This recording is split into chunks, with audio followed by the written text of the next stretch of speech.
So Arman Tsarukyan is probably next for Justin Gaethje. Well, first of all, please subscribe to the channel. That would mean a lot, and leave a like, comment. Anyway, he's probably next for Justin Gaethje, and he's the real number one contender. I don't think Ilia Topuria deserves a title shot. Maybe not. I don't care. I think Ilia Topuria should maybe yeah, but not really. After, like, he deserves the rematch, but he's not the immediate, he's not the next one for Justin Gaethje. For Justin Gaethje, the next one is Arman Tsarukyan. 100% he deserves this more than anyone in the lightweight division, and I think probably it's gonna be an easy fight for Arman Tsarukyan. Granted, Justin Gaethje is an amazing wrestler, Division 1 All-American, I believe, he's got all the credentials and stuff, but, when it comes to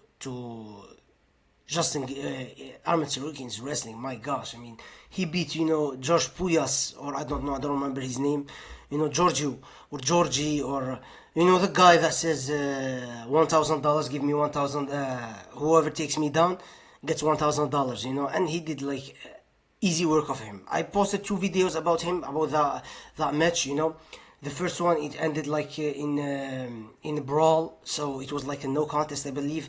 Then they rematched, and easy money for Arman Tsarukyan. Just the cream, an elite level of an athlete, of a fighter. He hangs out with Hamzat, so you better believe that iron sharpens iron, and I think it's gonna be, Justin Gaethje has an amazing takedown defense. He has never been really tested. Khabib took him down when he shot for the takedown, even though, Justin Gaethje did an amazing job of, managing the distance and, using the feints and faking shots. But once he got taken down, he was helpless. Yeah, he made some progress. We saw that against Ilia Topuria. Ilia Topuria didn't submit him right away. And he even said that he even went for a dars. Imagine Justin Gaethje going for a dars against Ilia Topuria. So he did good. But even if, let's say, Arman Tsarukyan won't be able to submit Gaethje, he's just gonna be content of holding him down. Even he's not a submission artist. Arman Tsarukyan, even though his submission game really developed these last fights, we saw him getting an arm triangle win against Dan Hooker, who submitting even though submitting Mokaev, even though Mokaev is very a way lower weight class than, but still. So even though if let's say he doesn't submit Justin Gaethje, we never saw that's the problem. We never saw Justin Gaethje on his back having full guard. That's weird. I can't imagine it. I'm trying to imagine it, but I can't. I just can't. Justin Gaethje, imagine Justin Gaethje in half guard. I never saw him. Wait a second. He never fought someone like that who can take him down and took him. It's just so weird. This is just the whole dynamic. First of all, I'm really happy and proud of Justin Gaethje of fulfilling his dream, his long-term dream. He's been wanting to be champion, UFC champion, undisputed champion since forever. He beat Tony Ferguson in 2020. The first ever sporting event in the whole world. In May 2020. I still remember it. I woke up. I didn't have a phone back then because I just sold it, and when my brother came, we saw, we checked and we saw that Tony Ferguson lost, and he was all bloodied up, and but anyway, so he won the interim against Tony Ferguson, then he lost to Khabib, then after that he did what? He beat Michael Chandler, November 2021.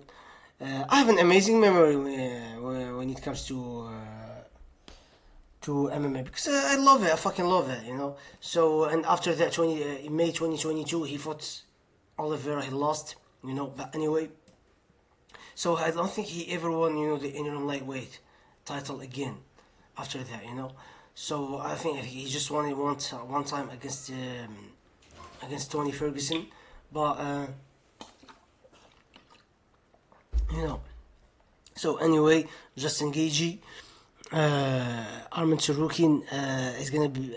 This is my prediction, you know.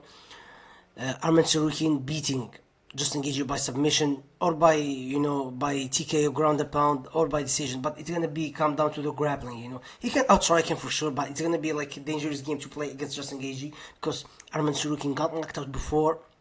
He got knocked out before. He got knocked out against, you know, in way before in the UFC.